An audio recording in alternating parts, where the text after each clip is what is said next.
All right, and we are live. So I'm OJ, and I'm going to be playing Torment, Tides of Numenera. So I am not a. I want to start by managing your expectations. I am not a professional streamer. I'm doing a lot of testing and just kind of getting things figured out here. And I'm neither an expert at this game, so I have played it a little bit, and I'm going to be learning as I go along. So if you want to come along for that, then you are welcome to join me. I will be watching all the cutscenes. I will be reading the text and learning as we go along. So if that sounds like your jam, then feel free to join me. And if not, then uh, well, you've been warned. Free to leave now. So we are going to start a new game.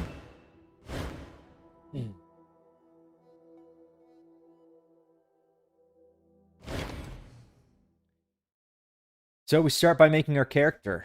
I am going to make a male character. Why not? Your mind wakes in darkness. Aching cold sets into an unfamiliar body. A distant howling surrounds you, louder with each passing second. Insistent and invisible hands slap and tear at the membrane that protects you. Your first emotion is an involuntary and formless panic. You feel you have forgotten something important, as if it once meant the world to you, but the details slip away as you grasp at them.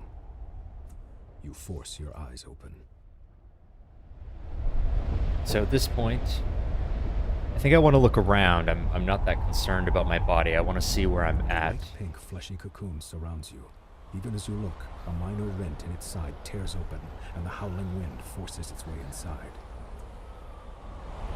The cocoon rips away, gone before you can grab it, spinning you into a dizzying tumble. You are falling, the world many kilometers beneath you. You catch a glimpse of a curved horizon, and also the ground beneath you that is approaching deceptively quickly.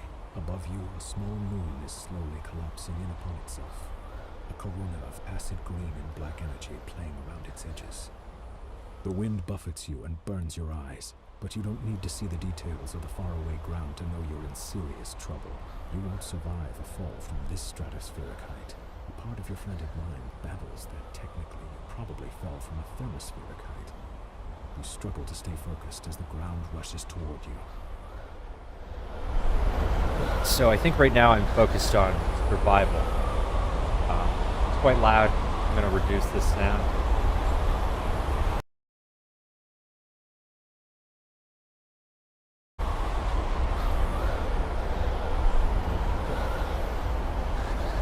I think I'm going to flatten out to catch the wind. Instinctively, you spread your arms and legs, and they respond sluggishly. You stop tumbling head over heels. Though you are still spinning laterally, that motion has calmed as well, and you have space to assess your situation, and perhaps to understand the predicament and the body in which you find yourself. So it appears that we are in a different body. We are not familiar with it. You see a large landmass. A massive ocean dominates the rest of the visible globe, dotted here and there with island chains. Small moons, unusual structures, and strange machines rush past you in glittering profusion as you plummet toward the ground. So I'm going to study the world. I'm falling, so I'm going to look for some place to maybe land. Now you see that this appears to be a huge megacontinent, the only land of any size on this side of the world at least. Great inland seas and lakes dot the land, and curiously, regular mountain ranges march up and down and across. You are falling toward what looks to be a great bay, a sprawling city perched on its shore just to the north. Further to the north and east, you see a broad plain scattered with curious structures, visible even from this height. The northeastern portion of this land looks to be a desert, a strange blue dot like an eye in its exact center. It seems to hold a city in its watery grasp. To its west is a ring of huge mountains, surmounted by enormous carved peaks spewing magma into a central catch basin. What concerns you most right now is the bay below you. It's coming at you quickly. So I'm going to try to slow the descent. You've reached a velocity that could, without irony, best be named terminal. You spread your arms and legs and try to catch a draft, and it looks like you'll hit the bay that's rushing toward you, unless you hit the building in its littered waters. A strange web of colors surrounds you, thrown by a figure standing on the balcony of the structure. But it is effective only at slowing your fall. You strike the building hard enough to crack its crystalline structure, and you hear one of the engines that supports it protest and howl, and the agony of the crash overcomes you. And then, darkness.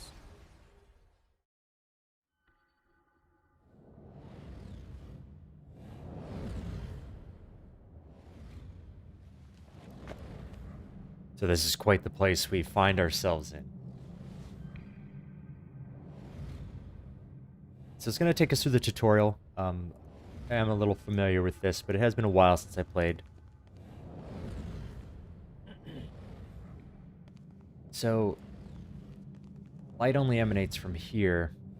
If I hover over this, it tells me I can interact, so I'm going to do that.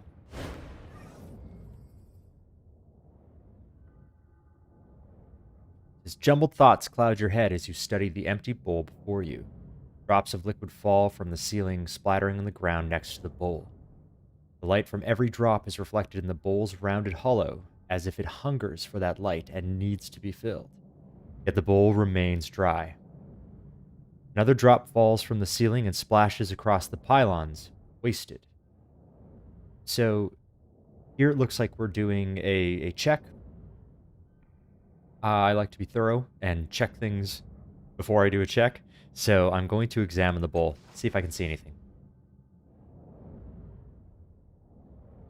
It says you trace your fingers over the slippery, overlapping scales that spiral up from the bottom of the bowl. Sharp-toothed rim plucks at your skin. It's going to be tricky to move this bowl without slicing your fingers on the edge. You might have to put some effort into it. Reflected light streaks across the surface of the bowl as another droplet falls from the ceiling. I'm going to leave it alone, see if there's anything else around here. I can't move in the space here where these drops are falling, although they are creating the light. And it doesn't appear that I can go anywhere else, so it doesn't seem like I have any options in terms of what to do. So I believe I'm just going to go ahead and move this bowl. So I'm going to carefully move the bowl beneath the liquid. All right, so tutorial. Great, this is fun. So it says you've encountered your first task. You have 3 stat pools, might, speed, and intellect that you can spend to increase your chances of success. This is called using effort. So to more easily move the bowl in front of you, use your left mouse button to spend might for a higher level of effort. Don't worry if you fail this task. In Torment, failure often results in interesting outcomes. Alright, so right now it tells us we have a 60% chance of succeeding, so I'll bring up the tooltip here. It says the final difficulty right now is 60%, base difficulty is 45, and I have 1 effort on, so that appears to be modifying the difficulty. So I've thoroughly investigated the bowl, so that gave me a bonus here to the difficulty. So we had a bonus for being thorough there. So I'm going to go ahead and expend some. It appears that we have a pool here to work with. And I'm going to bring it up to 100%. I really... Actually, I'm not going to. We'll see what happens if I fail. I'm going to have a chance of failure. Well, we succeeded. So, success. You carefully take hold of the bowl, avoiding the teeth on the serrated rim. With a deep breath, you move over the glowing pool of fallen light.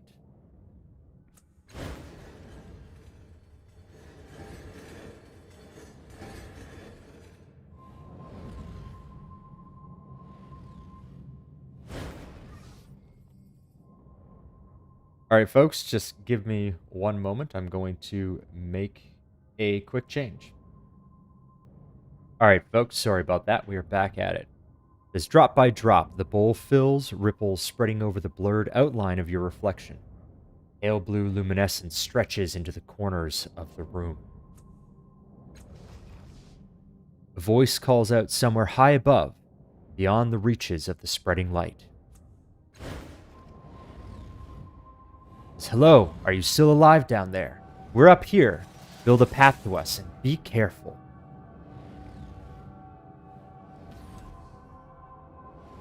I can zoom with my mouse wheel. It's great. Typically you want to stay zoomed out, I think. WASD allows you to pan.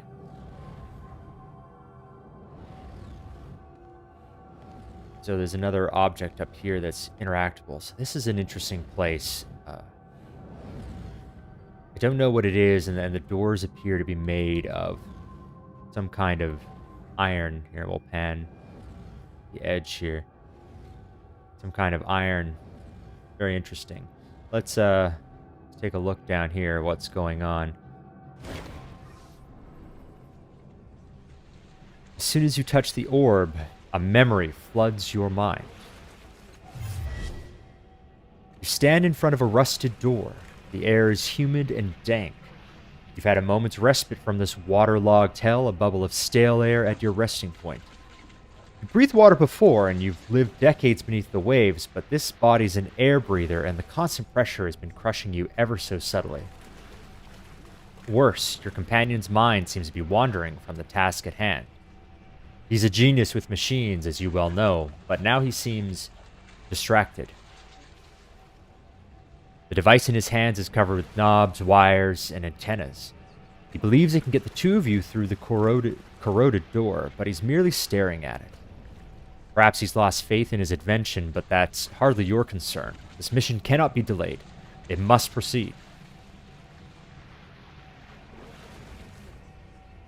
So, I think I'm going to cast a spell to fix the device myself.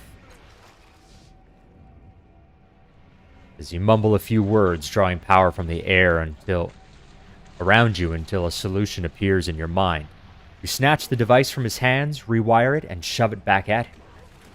"Oh," he says, examining your work. "Sorry, I was trying to improve the thing." He waves the device at the door, and the stale air of your bubble freshens as the door swings open. Dark hallway lies beyond, a passage that links the water-bordered cells and the aquatic viewing areas. What you seek lies there. Moments later, you're underwater again, your hands closing around a strange yet familiar artifact you needed to complete. Something. It hovers above a pedestal, rotating in the dark water. An electric current runs through your fingers as your hand crosses the vertical plane of the pedestal. An iridescent field coalesces so fast that the wave of pressure dazes you for a moment. The rising pulse of a sonar alarm ripples through the water. Guards won't be far behind.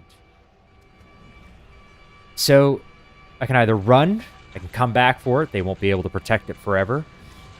I don't really like that. I like the idea of taking it with me, because, well, we just got it, and I want to take it. I can disable the sonar pulse. I feel like it's a little too late for that. And then the third option is use a device to stop them. So one of the ciphers in my belt. So I think I'm going to do that. See what happens. You run urgent fingers over the devices fastened to your waist, a fog rising in your mind. A few can be used against the guards, but will also turn your skin to synth steel, or the surrounding water to boiling wax. Hardly ideal. Finally, you find a small silver sphere. Setting the sphere in place, you kick desperately for the safety of a nearby alcove. The sphere whirls and unfolds into a spiraling vortex. The sphere at its center speaks a few polite words in an ancient language, and begins draining the surrounding water into itself with alarming speed. The approaching guards shout, then stream as they, too, are sucked into the whirlpool and ripped to pieces. You allow yourself a fleeting smile, but are all too aware that more alarms are going off in the distance. The memory begins to fade as if you were being drawn backward through a tunnel, and you hear more pylons rising from the pit. Something is wrong. The events within the orb have settled into that gap in your mind, but the edges of it are rough, as though the memory itself is not truly yours. There's something else. A gust of sour air pulling at you like a predator inhaling the scent of its prey at the far end of a dark, whispering field.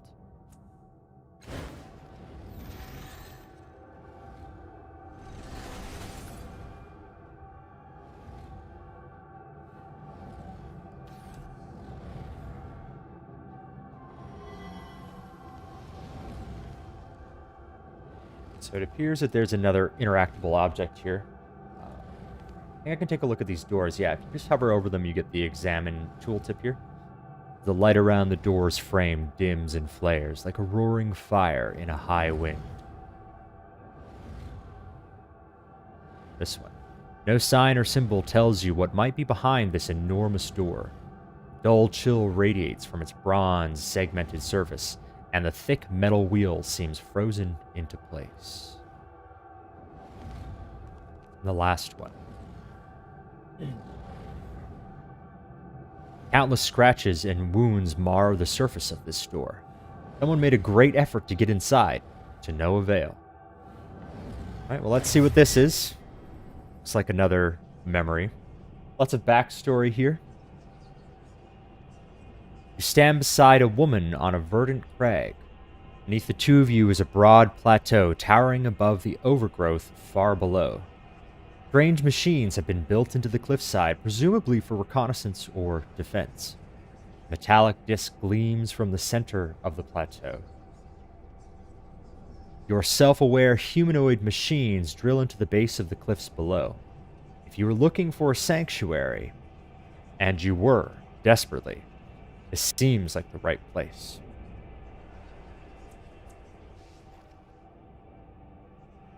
I don't know about this, the woman says, her voice flat, neutral. Her face is turned away from you. What makes this place any more secure than the other ones we've found? So I can draw her attention to the hidden details that my more experienced eye can clearly see.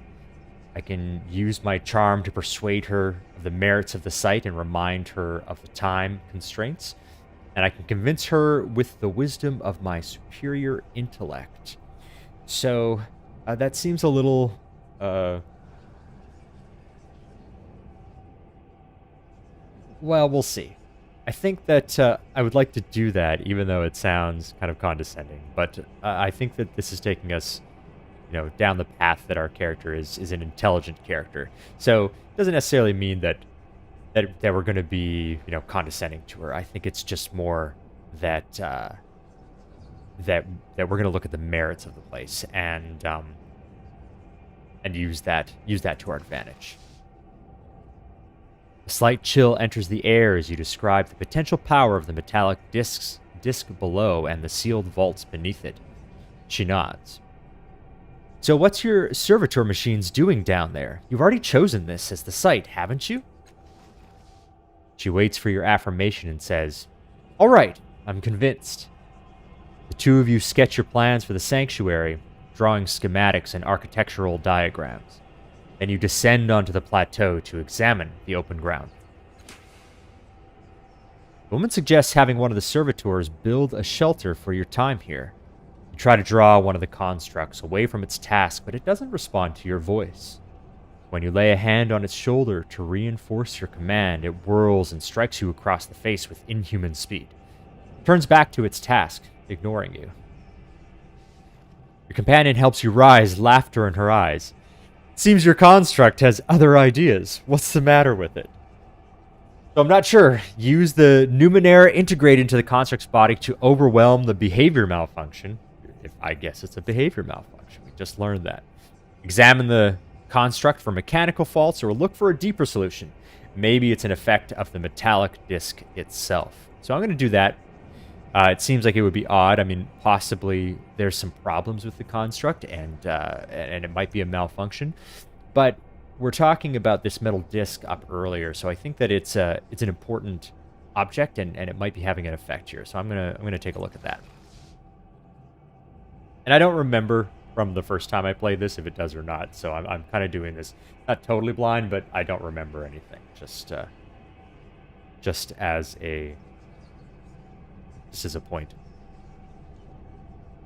As a mist falls onto the plateau as you wrap a fiber shielding mesh around the construct's skull.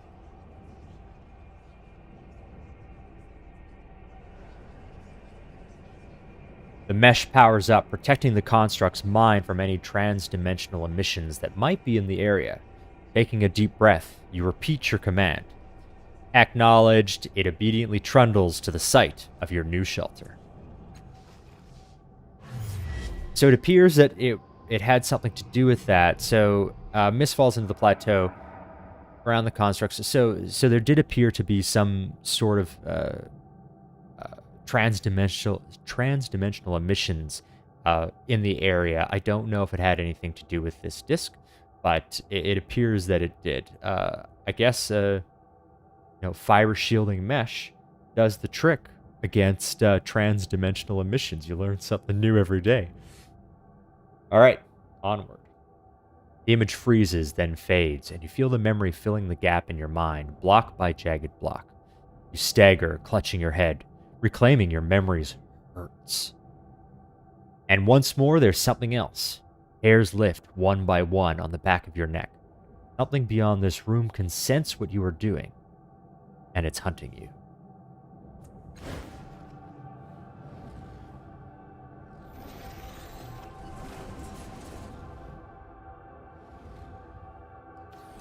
So we lost part of the floor to the bowl, that light bowl, and it seems like something's hunting us, and we can detect it in our mind.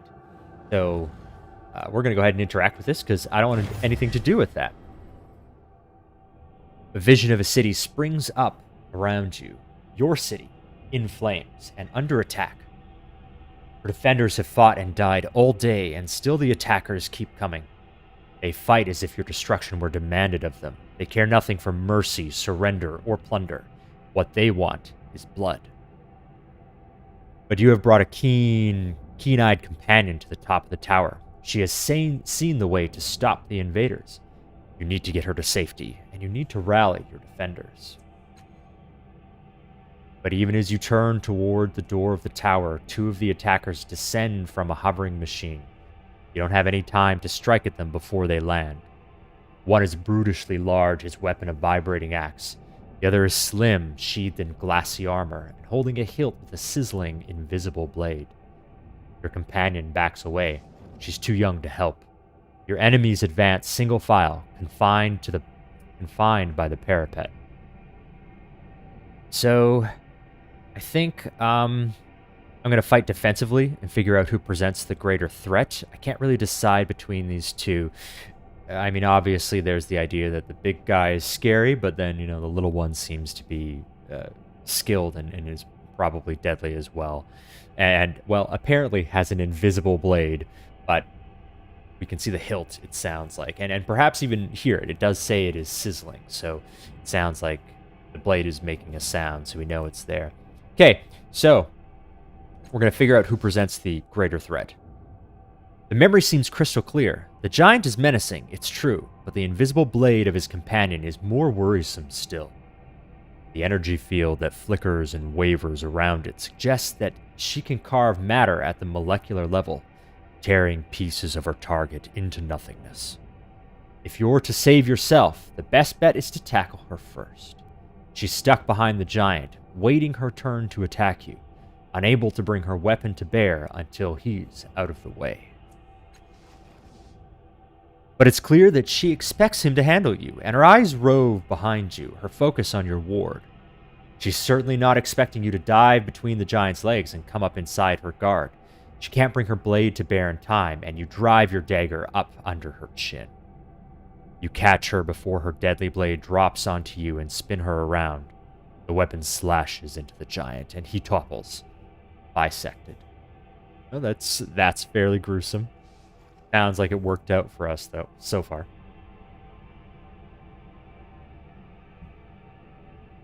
The immediate threat ended. You focus on finding a way back to your allies. You open the tower door and rush down the stairs.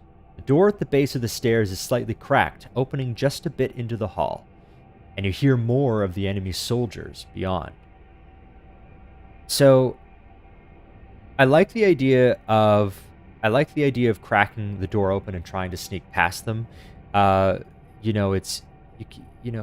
Apparently I have defenses and it would be nice to use them, but there's something to be said for being quiet and just seeing if you can make it past them without causing any commotion. And I'd like to try that.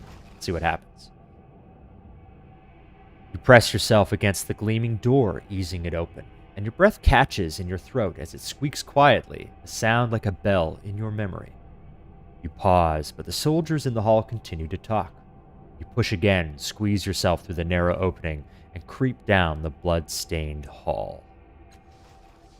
The memory begins to fade, but you find yourself back in your own body. Your temples throb with the racing force of your heartbeat, and the reclaimed memories blaze within you like a bonfire on a mountain peak, visible to every predator for kilometers around.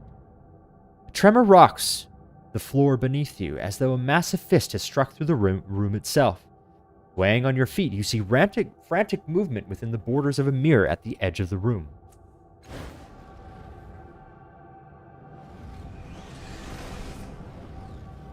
The floor is reformed a little bit here.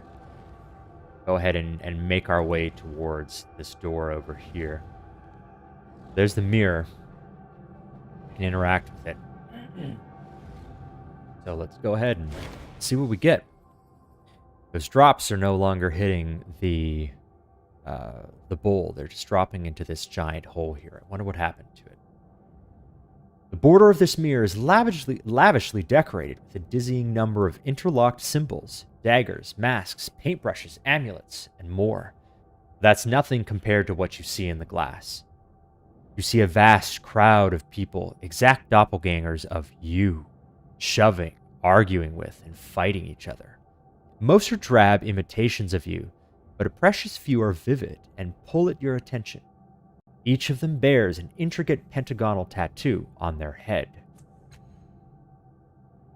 In their eyes, their actions, you see the memories you discovered within the orbs and the choices you made shining like distant stars. Your hand twitches at your side, and though some of the bright doppelgangers ignore you, even a small number immediately turn on you, waiting for you to choose them and learn what you might become. A rumble shakes the room, and slow vibration spreads from the darkness below, rippling towards the ceiling. So here we make a choice, it looks like. So I can point at the doppelganger with the clever eyes, point at the intelligent doppelganger with the furrowed brow, point to the doppelganger with the mystical symbol on its brow, or step away from the mirror. I don't want to step away right now. Well, actually, let's just see. Let's just see if there's anything else around here. I can press tab, see if there's anything else to interact with, checking around to see if I've missed anything. I don't think so. It looks pretty good. So we're going to go ahead and interact with this again. And like I said, I think we want to be kind of like an intelligent character. I like kind of mage style, but I like being able to be stealthy. That's also fun, but I think I'd like to stick with the doppelganger with the mystical symbol on its brow, and we'll try to focus on casting and stuff like that. I think that's the route that this is going to take us down. The doppelganger shoulders its way through the crowd, casually donning an eight-fingered glove. Then it digs its fingers into the glass between you. With a grunt, it tears a hole into the surface shaped like a pointed ear. Carefully, the doppelganger speaks an unfamiliar word into the ear, and the ground itself seems to turn as if you are standing inside the door the doppelganger has just opened. When you look around, the hole has disappeared and nothing has changed. Or has it? Doppelganger plucks eight-fingered glove from his hand and waits for your decision. It says, yes, this is kind of our final choice here. So, say yes, that is who I am. The remaining doppelgangers scatter for the edges of the mirror and vanish. Your chosen identity steps forward. Its appearance changes as it steps out of the rippling glass. Its face exudes intelligence and confidence. Shadows of several devices shimmer all around it, technology of several kinds from a myriad of past ages. You get the feeling you would be comfortable with all of it. The word nano sounds in your mind. So I gained a descriptor, mystical. If I recall, these are parts of our character, and we'll look into that a little bit later when we explore the character sheets, which I will take time doing. So once again, if that's not for you, you've been warned. Your doppelganger continues walking, stepping into you, filling you, making you whole. Your decision rings out in the cavernous room, awakening and unlocking vast mechanisms behind the walls. Suddenly, a grotesque noise rings through your shared worlds, like a bell if bells could rot. Something is coming. So it restored our one might pool that we used earlier. I believe those are represented over here. Yeah, it looks like it. So we have 5 out of 5 might, speed, and intellect. And I believe we can make some changes to this later. The mirror fades, leaving a dark, open doorway. You take a deep breath and step through. Okay, character creation. So we're going to take some time doing this. I think I have an idea of what I want to do. Like I said, I have played a little bit recently, but it was a while ago that I played last. So I'm going to take some time going through this, and I'm going to look at a bunch of the stuff, and we can read through it together. So, your choices in the memories of the mirror have begun to build your character, but now you have the opportunity to decide on a number of details. First, you can decide to change your type. A type defines the abilities and skills you'll acquire as you advance. So, I chose what they call here a nano, and as it says here, nanos are sometimes called mages, wizards, or sorcerers, or witches. So it says nanos master the mystery of the past to the degree that they seem to be able to perform miracles using esoteries, spell-like invocations that combine gestures, command words, and psychic disciplines. They tap into nanospirits, numinous particles that suffuse the landscape to alter reality or learn things that they couldn't otherwise know. I really like that. I like being able to manipulate the world, and I like being able to find information. That's some of my favorite stuff to do. Big meta things that affect the entire world around me. Spells that will have grand effects and whatnot. Of course, combat spells and stuff like that are great fun. But I love the idea of having this kind of far reach as a character. So that's kind of where I want to. That's where I want to go down. Glaive is obviously a fighter type archetype, and then the Jack is probably more like the rogue archetype. So I'm going to stick with the nano. We did unlock some abilities through our choices. So concentration increase. So I got +1 in the concentration skill. I can right click for details. So I got +1 training level in concentration. So nanos gain a free. This is just due to my class, it looks like. Concentration is probably important. I'm not sure exactly how it works. I don't remember the mechanics. But I get a free level because of my class that I am. I get a cipher limit increase once again. I believe this is just due to the fact that we are essentially a mage, or a nano, as it says. And so I can handle ciphers without risking more ill effects. There are ill effects to handling ciphers, which are kind of like magical devices, I think. Almost like potions or consumables. They have effects, and they aren't always consumable, but they often are. I don't remember. We'll get to those, though. And I have an ability, Onslaught. So I can target, it looks like I can target, it's a novice ability.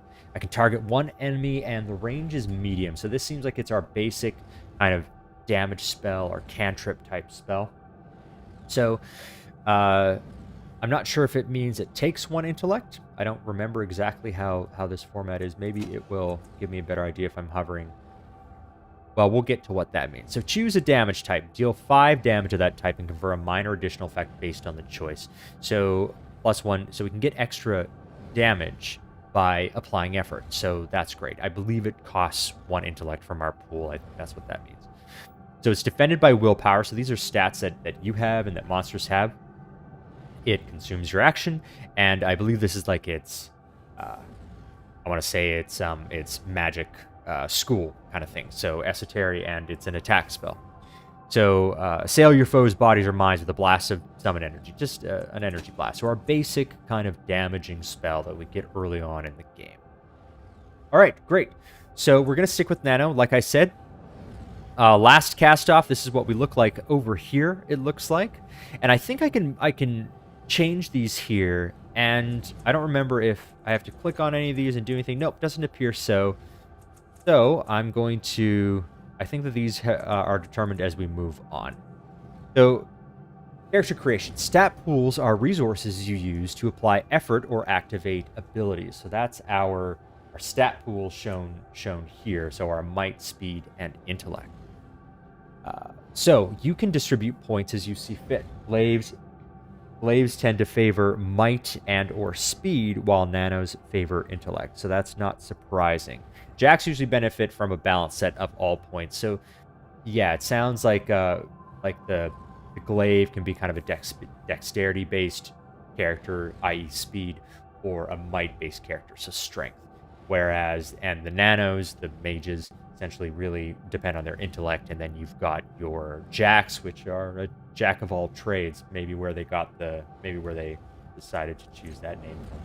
So, I have 2 points remaining. I am going to put them both into intellect. I feel like 5 is pretty good for these, and 9 is pretty strong. So it says here, intellect represents the. We're gonna read some of these descriptions here. So stat pools, resources you spend to activate abilities. To increase your chances of success on any task with effort. So like we did in the beginning of the game. Stat pools can be refilled by using items or by sleeping. So clearly it sounds like we can sleep in the game. There'll be some kind of camping system. So intellect represents the character's mental prowess, willpower, and personality. Every 2 points in intellect also increases willpower by 5%. So I don't know if... It doesn't look like I can decrease these. It appears that 5 is the minimum. So if we want to take a look at these other ones, we've already read this first part. So might represents the character's physical strength and resilience. Each point of might also increases your health by 1. So that would make us, have hit points. These are health right here. So it determines how much, damage. It's a health bar, right? And then speed represents the character's dexterity and reaction times. Every 2 points in speed also increases evasion by 5%. So evasion, I suspect, is kind of a counter to a lot of physical attacks or possibly some spell attacks later on in the game, but I don't know for sure. All right, great. So I'm going to max out my intellect for the time being, and then we're going to move next. All right, great. So we're moving on to abilities down here. As abilities unlocked by your type can be activated, such as attacks or spell-like esoteries, or unique passive effects. I really tend to like passive effects. I've always kind of gravitated to them, but we'll see how they are. We're going to look at the specific things and what they are. So, I can scan thoughts. The surface thoughts of most people or creatures you speak with appear in conversations. So, I really like that idea. It's a meta thing, like I was talking about before. Not a meta spell, but a meta ability, and it's going to allow us to probably open up more dialogue options or do that sort of thing, and maybe make different choices than we would have originally, because we're going to know something about what the characters that we encounter are thinking. So I really like that idea, but let's look at the other ones. Innervate. So this is an ability, it looks like. So it's to target an ally with this, so it sounds like it's a buff. So I can remove all negative fettles, which are like debuffs, I believe. Excludes flanked and lasting damage, and it heals 6 points of health. So I can get 5 uses per day, and it consumes an action. So that sounds pretty powerful, and it heals as well. So it would be nice to have a heal, I think. But, well, we'll see. How many do I get to choose? I get to choose 2, so we'll see. Quantum Step. So teleport one ally to a point within range. Sounds very useful, tactically speaking. But it does consume movement. Maybe we'll look at getting something like that later. We'll go up to the top here. Resourceful. So I gain 1 training in the cipher use skill. So I'll be able to carry additional ciphers.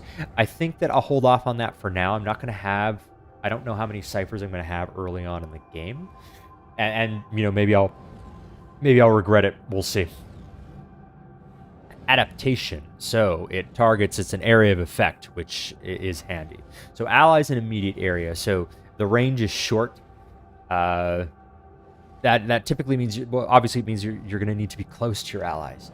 And I don't know if I'm going to want to be. I didn't, I'm not going for, I didn't put anything into might to give myself extra health, so I'm pretty, I don't have a lot of hit points, or I didn't get any extra hit points, that's for sure. So I'm not sure if I'm going to be up in the thick of things. Quantum Step, I can target one ally. I don't know if you can target yourself. Yeah. I don't know if you count as an ally. Let's see. Distance is an illusion. You can manipulate space to create a shadow door and draw your ally through it to the other side. So it sounds like it's just an ally. So, adaptation. Surround your allies with a cloud of nanospirits that will defend them against damage.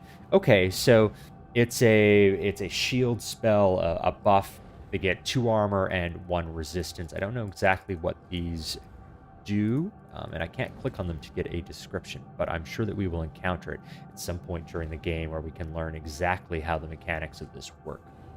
So, armor bonus +2 per tier. So it sounds like we're going to be able to upgrade this spell later down if we choose to go with it. I don't think I'm going to choose it, though, for the reasons that I already said, where I don't really know if I'm going to be in the thick of things too much. I think I'm going to be avoiding it. I do like the scan thoughts. It's not useful in combat, but I think what we're going to do is we're going to go with the scan thoughts, and then I think I'm going to get the heal. So I'm going to get this kind of...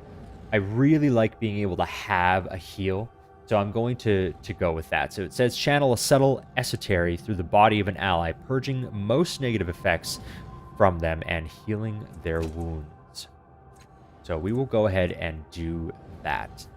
So I'm not necessarily going to go for a heavy damage kind of build. I think I'm going to try and go for information gathering, healing, and for sure some damage. But we'll go down that route. Okay, great. So we're moving on to exploration skill. So it says here, most skills increase your chance of success on specific kinds of actions and tasks, but some give other passive bonuses. Each skill starts at the novice level and can be increased to trained and specialized. So one little glowing ball or 2 glowing balls. And so there's trained and then there's specialized, granting greater bonuses at each level. Scripters often leave some skills at the inability level, meaning they inflict penalties. So when upgraded, they return to the novice level. So descriptors, I'm not sure, often leave some skill. I don't know what descriptors are. It sounds like it's a specific thing. So choose an exploration skill. So these here are obviously under a category of exploration, it sounds like. Mouth's getting dry. I'm going to take a drink of something with fewer tannins. Okay.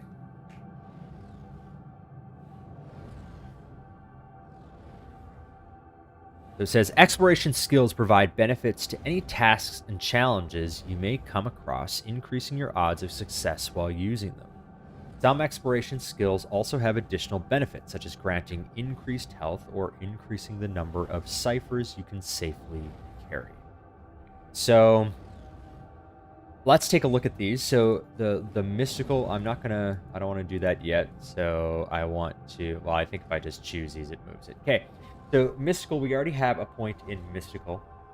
So I get, I'm at the trained level. So it says 15% bonus per level on difficult tasks marked with this skill. Inability confirms negative 15% penalty. So it says academic knowledge of sciences that are not exactly physical nor natural, including strange transdimensional creatures. I like that. There's natural lore, so academic knowledge of the natural sciences and physical creatures, and then machinery, so academic knowledge of machines, mechanics, and physical sciences. So I can only choose two. I like to spread it out a little bit so that when we get to these checks, I'll have at least some competence. And I like to think about, what is my character like? What does he, what was he interested in? So I definitely feel like the mystical is a good one to have. And then I think, these are both good, but I think I'll go with the natural. That's what we're going to do for now. Just, he understands natural sciences and physical creatures as well. So we're going to go with that. Not so good with machines. You're just never really into it, Okay, great. Let's move on. So I can't choose a weapon skill. Only glaives get training in weapon skills. All right, so although you chose your descriptor from among the many doppelgangers in the mirror, you now have the chance to view the specific bonuses and penalties it grants. You can also examine the effects of the other descriptors and choose a new one if you wish. So what it does is this kind of reminds me of like Morrowind and games like that, where the character creation process is one where it asks you questions and you make choices, and then it kind of builds your character based on that. And I like that. I like to see what it comes up with, but this allows you to just make those final changes, and you can make whatever character you want. I kind of like going with the answers that I chose. I don't necessarily want to go through and make a bunch of changes because I feel like I chose things and they took me along a path that I want to fulfill. So for now, if we look at our skills, we have no weapon or intimidation or skills. We do have a little bit of concentration, natural lore, mystical lore, and some cipher use. So, okay, here we got a bit of a description here for ciphers. So, having the trained level, it says it increases our cipher limit by 2 for each level of training. So inability decreases by 1, but we don't have to worry about that. As all ciphers emit, ooze, or pulsate with strange energies and secretions. Without proper care and identification, storing too many together can cause catastrophic reactions. With training, you can learn to safely store additional ciphers with only a very slim chance of growing an unexpected appendage or other mutation. Sounds like pretty dangerous stuff, if you ask me. Okay, great. So ciphers sound like a lot of fun. We'll be using those. So you have a gift with the Numenera, especially the stranger powers of the ancients. You're not as good with people, though. So I'm good with the Numenera. I don't really remember what the Numenera are. I think they're like this mystical kind of race, but I don't really remember much about it. So,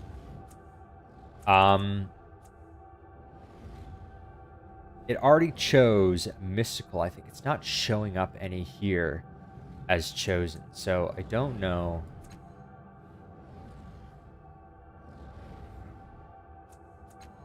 Don't know. Okay, yeah. So I'm already on mystical, and that makes sense. And I could change.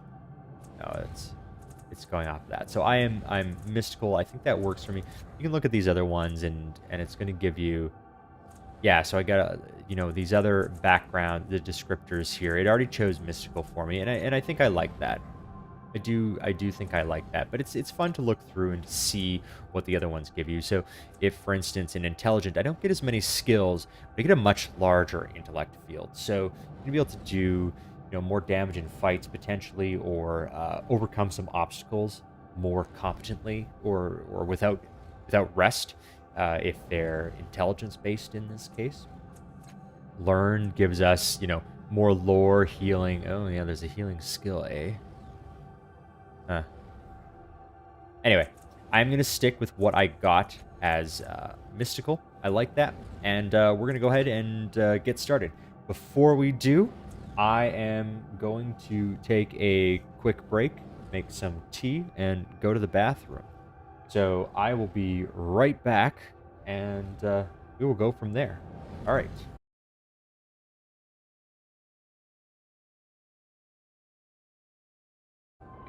All right. And we are back. I have my tea. I had some Gatorade. Good stuff. Swallowed it wrong, unfortunately. But hey, I think we'll make it. Make it through. Make it through. Okay. So, we just got through our character creation. Went through quite a few of the details here. So, it's basically just asking us are we sure? Do we want to go? This is your last chance to change the last cast-off's character, type or descriptor. So, I think we'll stick with what we had. I wasn't too keen on the additional cipher use skill, but I think that's going to come in use. I do remember from my previous plays, there's some pretty interesting ones, and they're pretty cool, so I think it'll be neat to have some extra ones. I tend to be one of those people that hoards stuff, and I'm going to try to not do that in this game. So let's proceed. Move forward. New reflections can appear in the labyrinth based on your actions in the real world. Some of them can give you special bonus. It says Codex entry unlocked, the labyrinth.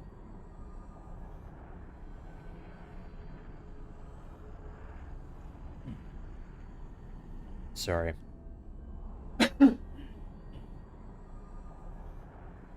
just got over the last time I swallowed something wrong. Drink wrong. Stream is for adults. Not safe for children. She probably is, but just to be safe. Okay. So, it says the Spectre. Ooh, it's preceded by an article, which means that it's not just any Spectre, it's the Spectre. So, everything about this spectral figure seems dreamlike. He is a hazy silhouette who seems to be made of blue glass smoke. He wears stylish, well-cut clothes. His handsome, bearded face seems hauntingly familiar, though you've never seen him before. He breathes a sigh of relief when he sees you. We weren't sure that would work. We pooled our strength and channeled it through me to reach you, to wake up. He glances at the other figures here and frowns unhappily. Took more out of them than we thought. The other reflections, they're more like shadows now.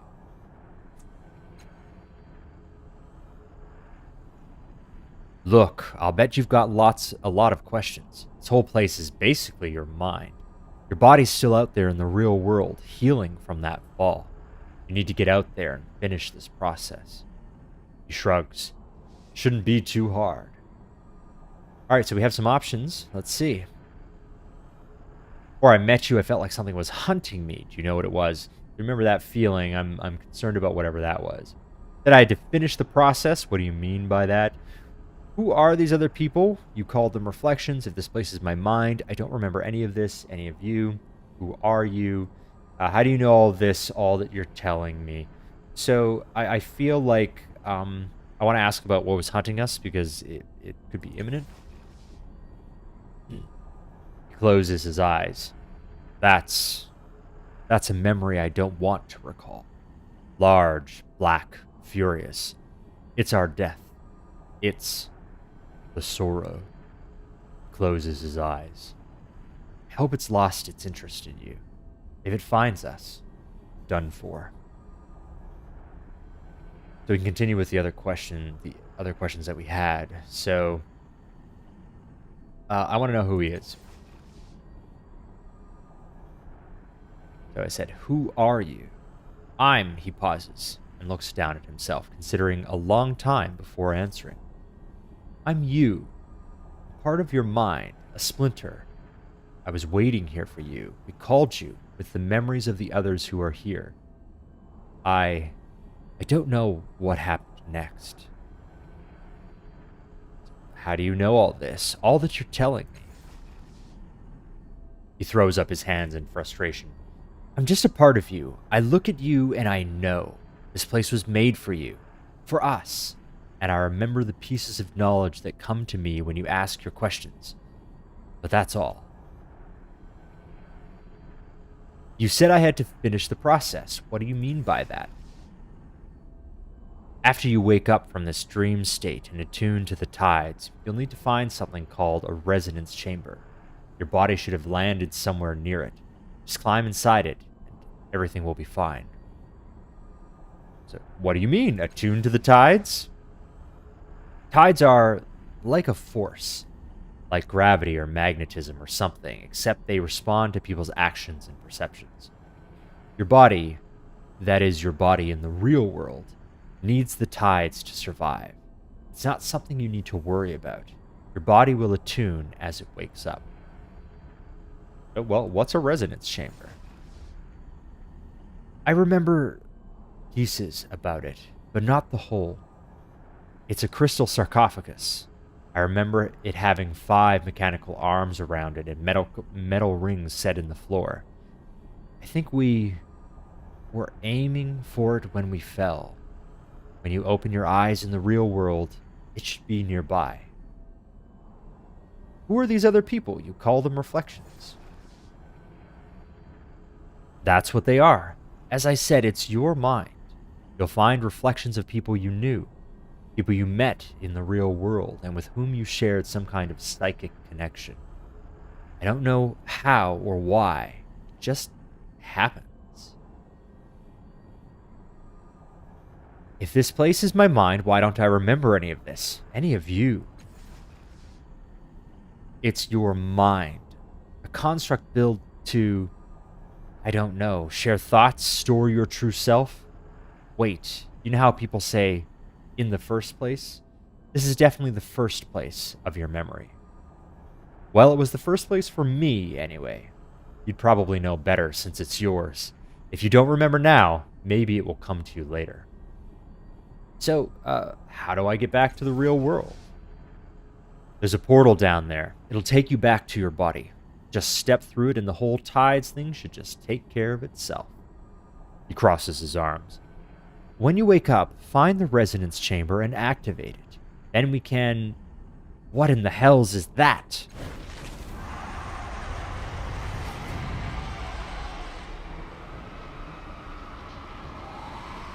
Gods, it's the sorrow.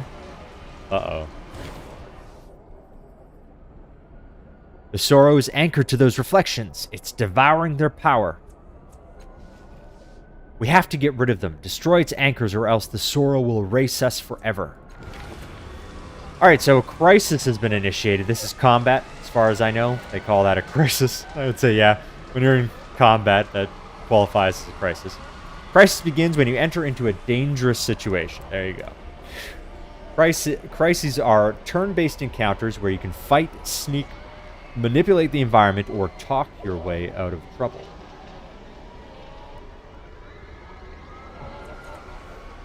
Each turn, you can take one action to attack or activate an ability. You can also make one move.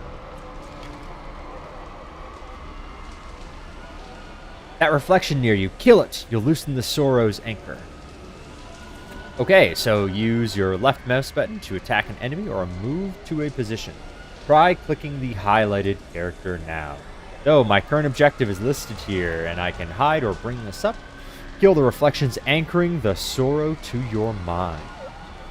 Alright, so that would be these guys here. Of course, it's turn-based, so there's no time limit. We can make whatever choices that we want. I appear to be here, so it looks like I can move. It shows the points that I can move along right here. I'm not sure if I want to use an ability. It says I can just attack. I don't know if I would want to use anything that would consume my intellect yet. I think I'm just going to stick with the regular attack. It says here, effort can be applied to attacks to increase your chance to hit. As with other tasks, each level of effort increases your chances by 20% at the cost of 1 point from a stat pool. Unarmed attacks use speed, but other weapons and abilities may use might or intellect instead. So, this is a basic attack. So it's going to use my might. So I'm going to go ahead and increase to 85, hoping that I hit the reflection. I don't want to fail here, I guess.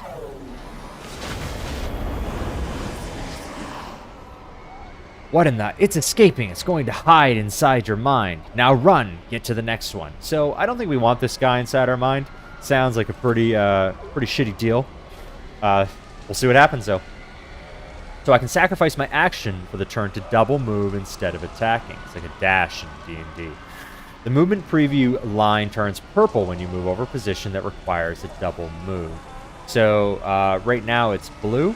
And if I want to move further, it doesn't appear that that is necessarily the case. Maybe if I attack this guy. Oh, he's out of range. So do I have to click twice?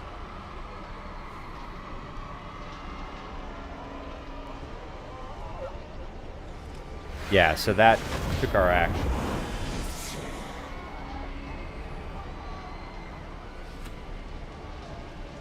So it's my turn. I think we'll try using an ability here.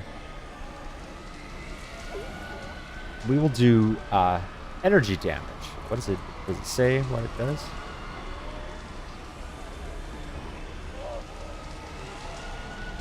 It doesn't tell us what the energy attack does, so we'll go ahead. Go like this. When you apply effort to an attack, it also increases the damage you deal. Different weapons and abilities gain different amounts of bonus damage from effort. So we're using our Onslaught. Right now, the final difficulty is 50%. So I'm gonna use some of my intellect to increase that to 70. You've already used your action this turn. You'll need to wait until the next turn to deal with another reflection. You can move somewhere to spend your remaining move, but if you want to end your turn early, you can click the End Turn button in the lower left. So I want to move over to this guy here. I want to be within range to do a physical attack later. So I'm going to do that now, and it's going to automatically end my turn because I'm out of things to do. What is it doing now? It's infecting it somehow. Fettles. So, fettles are temporary conditions or status effects that can improve or reduce a character's stats. The Sorrow has just placed a fettle on the remaining reflection. You can't remove this fettle, but you may find a way to overcome it. I thought I had an ability that gets rid... Yeah, Innervate does. But it said that I can't remove it. I'm going to try. I'm going to use this ability. Nope, it says I can't. Oh, it's not an ally. Interesting. Okay, well. Let's see. I guess I just killed the person. The reflection. Choose an ally or cancel. Yeah, I can't choose them. So we'll just oh, not an... Well, I don't want to. I want to attack. I'm just going to attack. That's fine. Let's increase this. Get it over and done with. We don't want the... Oh, I missed anyway.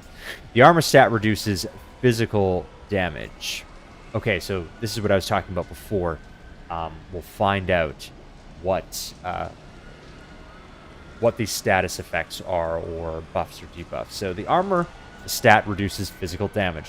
The Fettle the Sorrow placed on the character has boosted its armor by 10, meaning it will absorb 10 points of damage from each attack, and I think that's more than we can deal with our physical attacks. This reflection's armor is now too high for you to overcome with your unarmed attack, like I just said.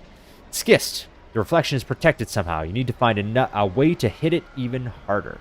Grab that piece of mirror glass. It might have enough residual energy to kill the reflection. So we're getting our first weapon, it looks like. So to pick up loot, use your left mouse button on the highlighted object, then click Take All or double-click the individual item that you want. So we're going to go ahead and pick that up. All right, so I have Shimmering Glass. It is a cipher. So it deals 13 physical damage and refills all users' stat pools, so my might, speed, and intellect, which I need. So, because I have been using them pretty generously, because I haven't really wanted to fail, even though I'm not that worried about failing. Like it said, that it can have interesting actions. But we're going to take it all. And the Sorrow's turn. It's doing something here. It sent off something, and it's in our mind, so I don't like that. But we're going to remember that. So there's something that the Sorrow did that is probably going to have an effect on us later on in the game. To activate an item, left-click on the item's icon on the bar above your portrait. Then click the character you want to target. Okay, so we have our Shimmering Glass. It's got quite a obvious effect on it, so it wants us to click on that, and then I assume we're going to choose the enemy, which is this guy here. It says we can also, I think, click elsewhere, but here we go.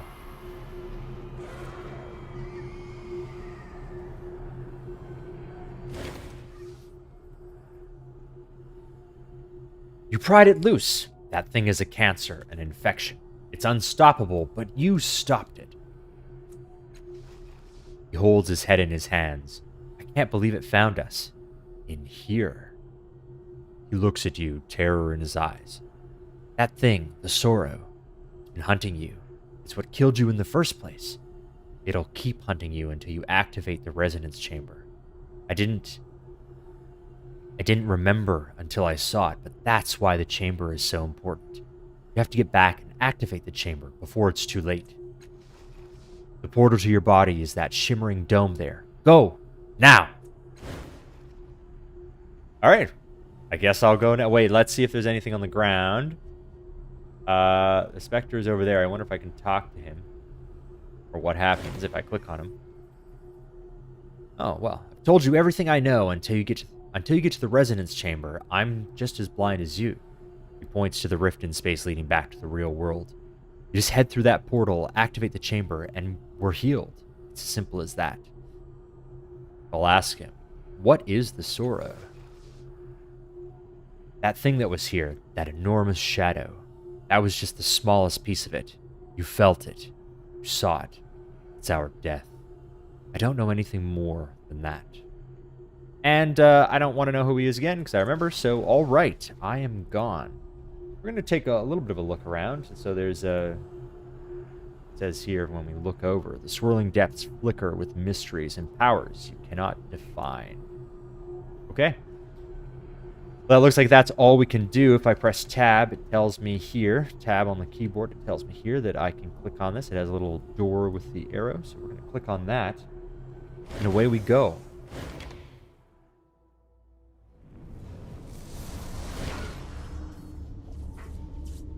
Where did he fall from?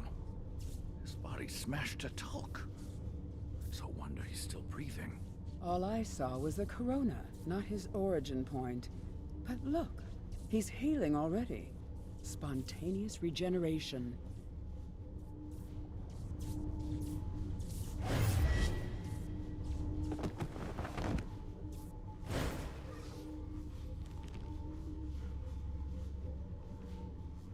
I'm going to do my best to pronounce these names.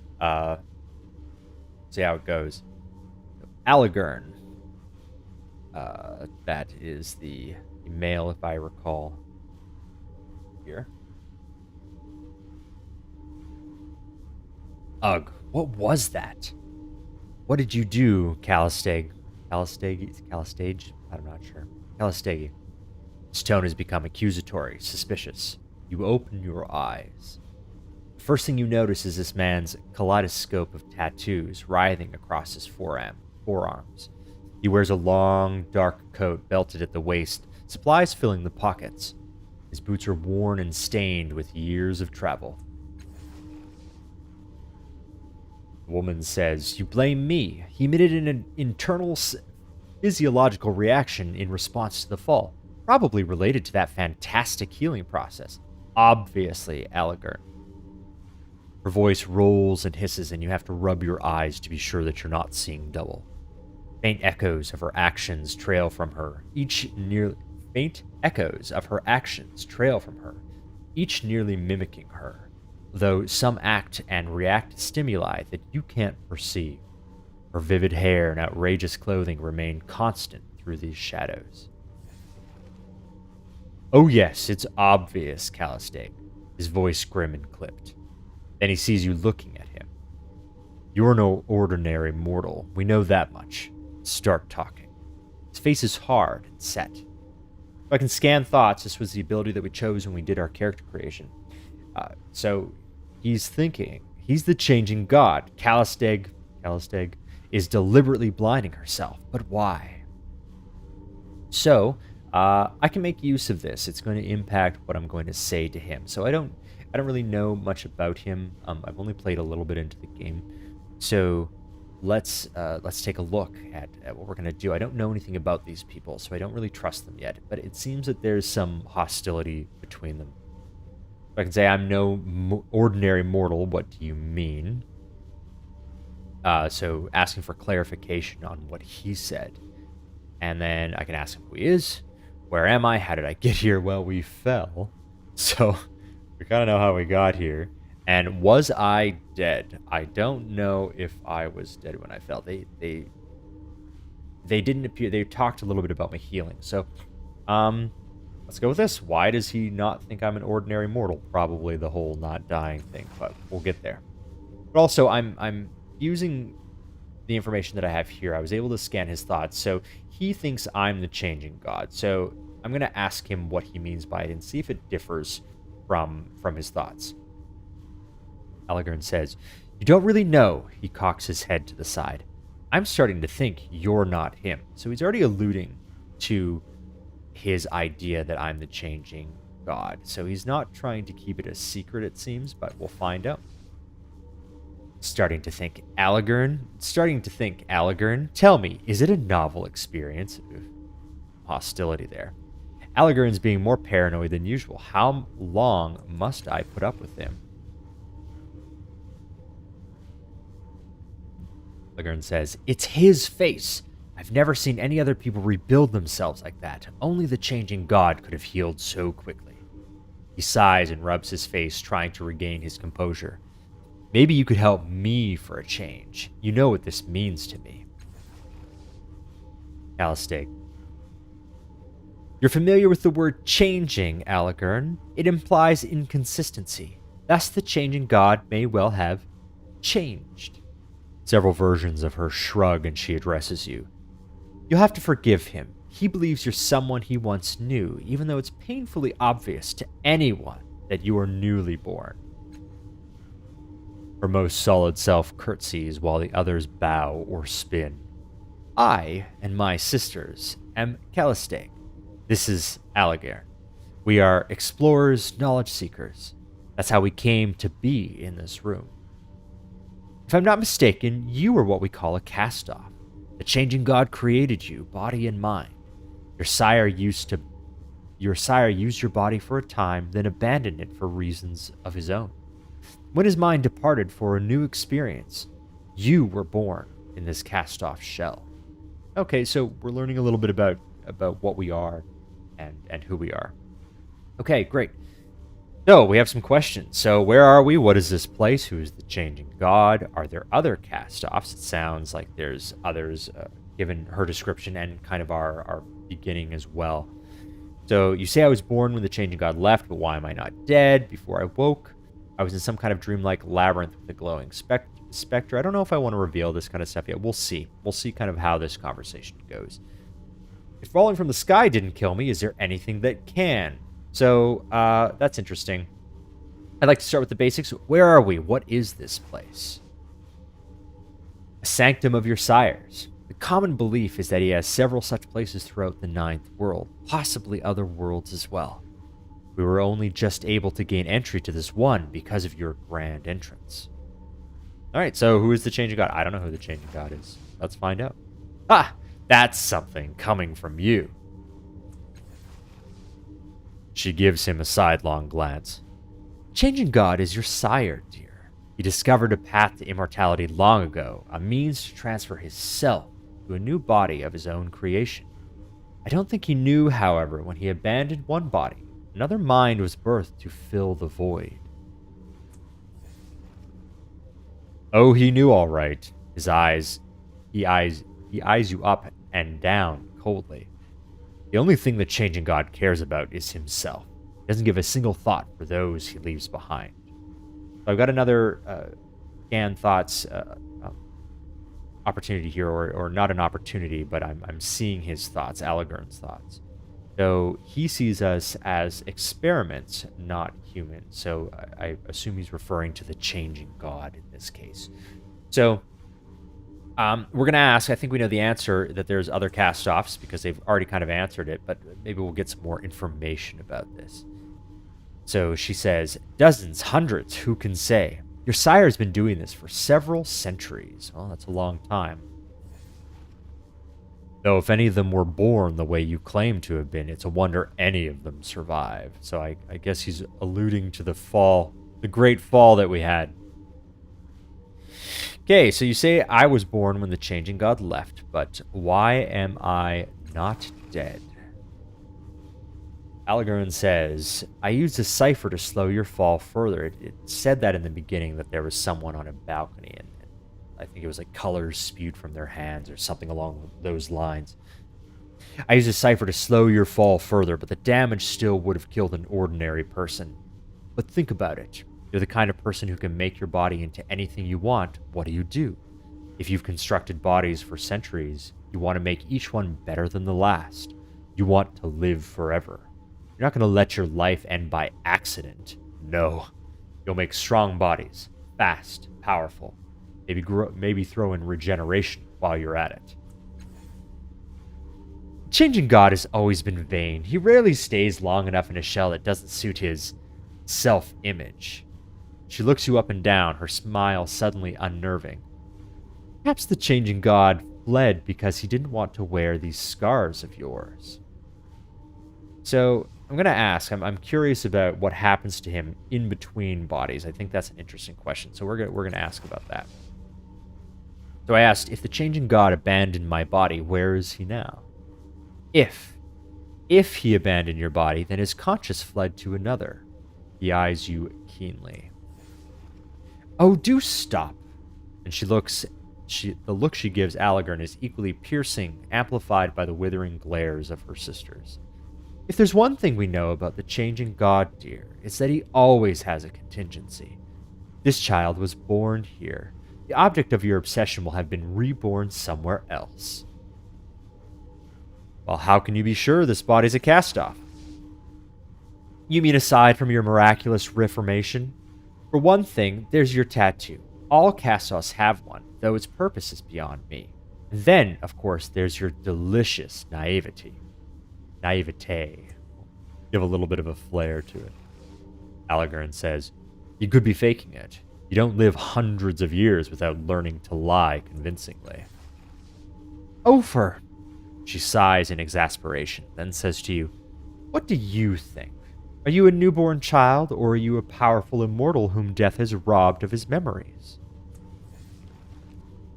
Allegern crosses his arms and growls. Fine. What do you think? What do you think? He says. So he doesn't appear to have much faith in us. So he asks, or his thoughts are, this should be interesting. So let's see what we have to say. So I survived that fall and have skills and powers I don't recall learning. What if I am the changing god? So much I don't know or remember. I think I must be a cast-off. You obviously knew the changing god, Allegern. What do you think? Am I him? And I honestly don't know. And for me, that's how I feel. I don't know what the answer is. It's true, we survived the fall and we have skills and stuff that we don't recall learning.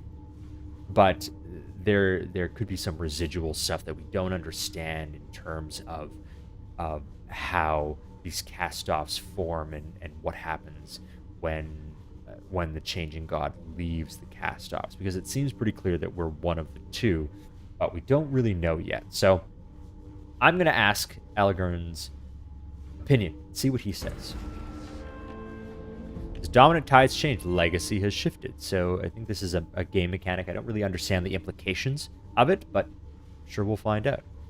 Allegern says that is just the kind of question he would ask.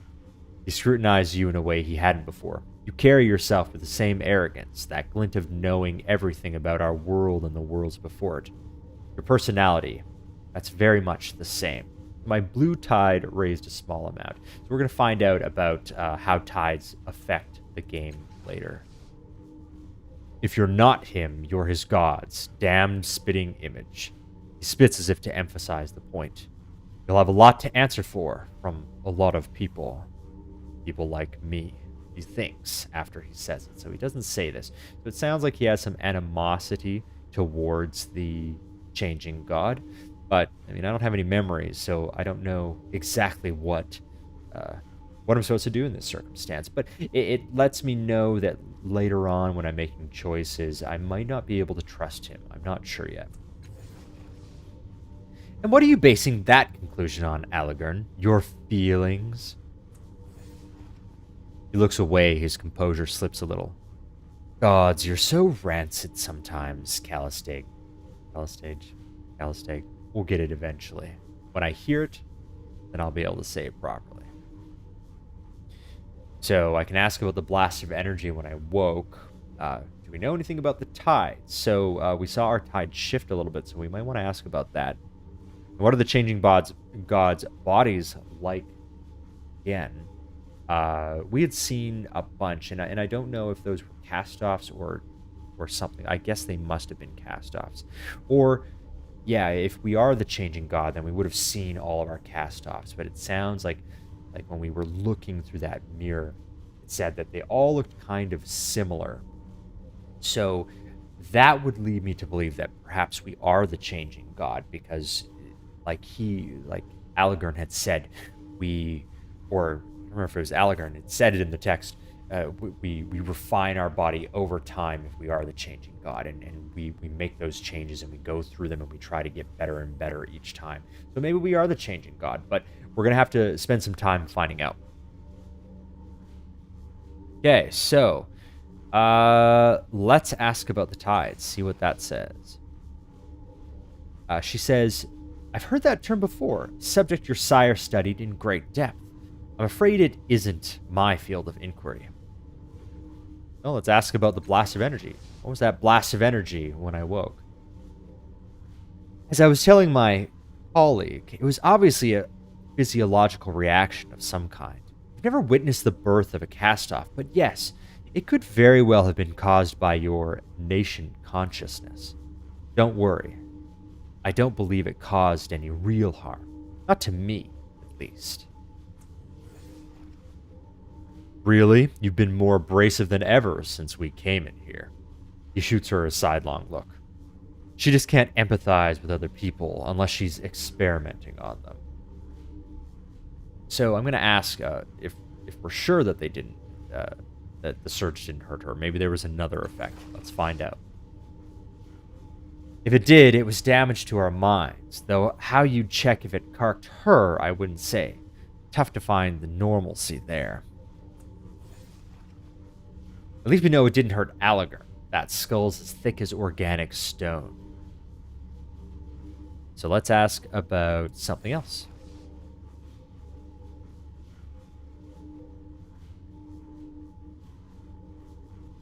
So we'll ask about why he hates the changing God so much, because we got that little bit of insight from our mind reading. His face is calm, but his voice is bitter and tired. You should know, shouldn't you? You've ruined lives, committed crimes, and now it seems like you've forgotten the harms you've engineered. You've left a trail of the dead and dying behind you. She and her echoes share an expression that is equal parts amused and appalled. He's not the changing god, Allegor. Okay, before I woke, I was in some kind of dreamlike labyrinth with a glowing specter. With how hard you hit the ground, I'm surprised that's all you saw. So he didn't really give us any information on the state that we were in or the environment that we were in before. Let's see, if falling from the sky didn't kill me, is there anything that can? An excellent question. Having seen your regenerative abilities in action, I suspect they are primarily physical, a regrowth. If that's the case, you'd be unable to survive most varieties of psychic or molecular decomposition, disintegration, conflagration, and so forth. Degenerative diseases could pose a problem, and I know of several entities capable of psychic destruction. As she speaks, a vision flashes in your mind. It's not yours exactly. Somehow, you know this is a memory of the changing gods. You're in a dark room lit by a myriad of blinking lights and holograms from the many machines surrounding you. What about a body can withstand the sorrow's attacks? Says a voice. It seems to be coming from one of the machines. No, you reply. The thing has no respect for barriers of any kind, physical, temporal, psychic. This is the only way. It seems like what she said triggered this memory in us. So it sounds like, as it says, we know apparently that this is the changing god's memory. So it's kind of ours and it's kind of his.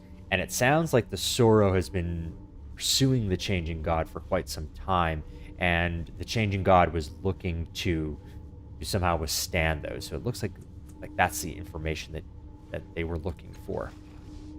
With a series of gestures, you bring up an image of a crystalline pod. If the resonance chamber works, it will give us the power to stop the sorrow's hunt once and for all. We just need the right focal point, catalyst. So it sounds like we need to focus on this resonance chamber, and we'll see if it's able to accomplish what it says. But I figure that that's something down the road. The memory fades. Callisteg is still talking. You realize that the device you saw in the memory is identical to the one behind you now. It looks just like the Spectre had described it, a transparent sarcophagus inside a crystalline dome, the mechanical arms arrayed around it on a metal ring. Unfortunately, the dome is shattered, the sarcophagus is cracked, and one of the arms is in pieces on the floor. Whatever its function, it clearly needs repair. She says, or flesh-eating viruses, continuing to speak, it seems, between our flashback. One presumes disfigurement by the iron wind would be likewise devastating enough to... I think he gets the point, Calisig. So, saw a vision of myself in another time and place just now. You didn't see it too, so we're asking them, we're letting them in on some information. And like I said, I'm not really sure if I trust these people yet, so I always want to be wary about what kind of information I share with them, but I feel this early, I might as well say it because it seems like they know a lot more than me, and they could use that against me potentially, and I'm a little concerned about that, but we'll see. I'm gonna play a little coy though, and I'm gonna ask about the sorrow first. So I asked, do either of you know anything about the sorrow? Algern says, I've had my share of sorrows, but never the sorrow. What's that? A disease. So once again, an article indicating that it's an important entity in this case. Her mouth compresses in a tight line. I know nothing about it, so they don't know anything about whatever this entity is, or they're lying, potentially.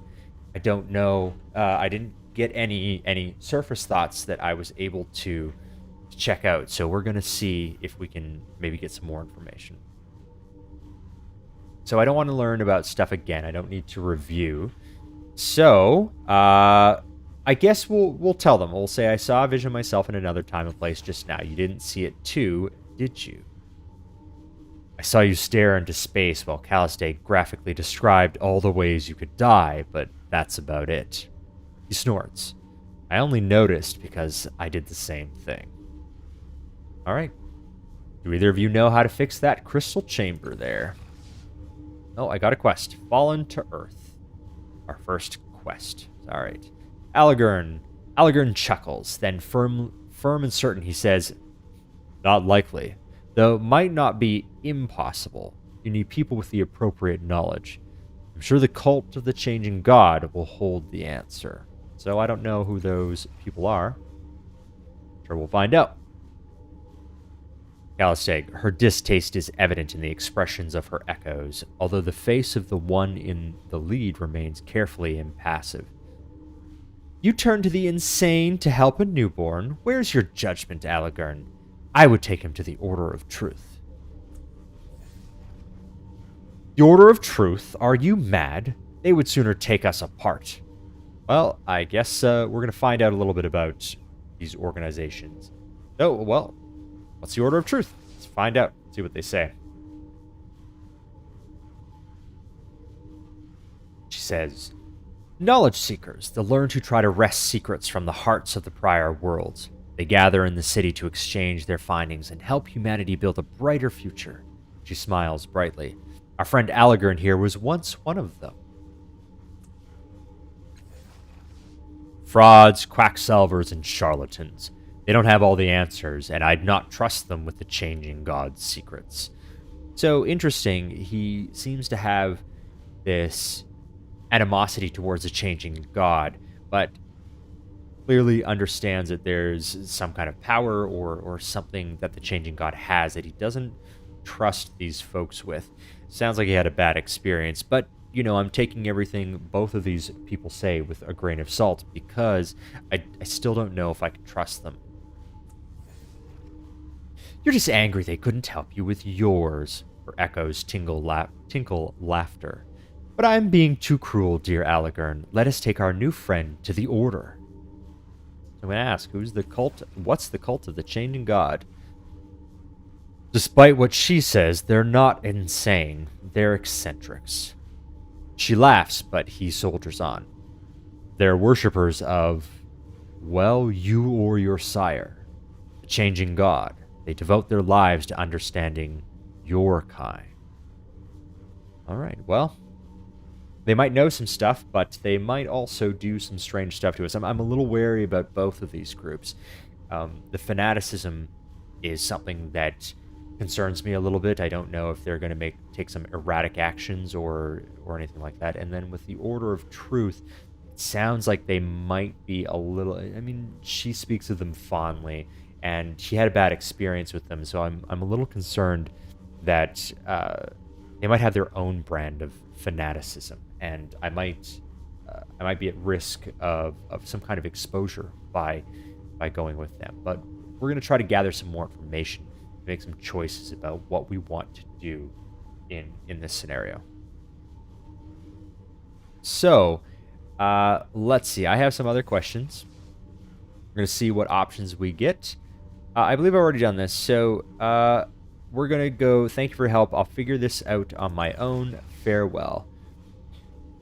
Alagern says, hold on, I'll come with you. Wouldn't want you getting lost, would we? Suspicious as always, Alagern. Child, the world is an exciting place, but it is full of dangers. Rest assured, one of us will get you to safety to where you need to be. I'll be right behind you. A sunny smile crosses her face. So, we have some of her thoughts that are coming through to us, and she thinks, I shudder to think what Alagern might do to the child. So that's interesting. So she's traveling with him, and it seems like they've been traveling together for quite some time. And so she obviously knows something that we don't. But once again, I don't know how trustworthy of a narrator she is to herself. So it sounds like she has this negative view. Obviously, they fight a lot. But it sounds like, for whatever reason, they're still together. Traveling together, out of necessity or something like that. So I don't know what that reason is, and we may find out in the future and get some more information. But it sounds like she's actually worried about my safety, or perhaps she's worried because of what he talked about earlier, about how it sounded like he wanted some kind of revenge or something along those lines. So that might be what she's referring to as well. So let's see if there's anything here. Nope, we've already asked all these, so all right, then let's go. So we have companions. You've gained your first companions. They will follow the last cast-off and can be controlled during a crisis. You can speak to them about their pasts and take advantage of their unique abilities and skills. Companions have their own motivations and personalities, and depending on the choices you make, they may not follow you forever. You will find more companions who can join you as you travel through the Ninth World. Exploration. Take this opportunity to explore your surroundings. You may find items, equipment, and more to assist you. When you are ready, you can leave the Broken Dome using the stairs to the northeast, so up here. So we're going to take some time and look around. I think that's where we're going to cut this off. I've done a lot of narrating. We've gone through character creation and the first kind of introductory story stuff. So I'm going to drop it off here. I will be back when I get an opportunity to do so. And thanks so much. If you've viewed this, if you've liked it, then please feel free to let me know. I hope the audio is good. Like I said, this is my first time streaming live, and I've only played this game a little bit, so I'm just kind of getting into it. I'm not an expert, but thanks for checking it out, and we will let you go, and bye.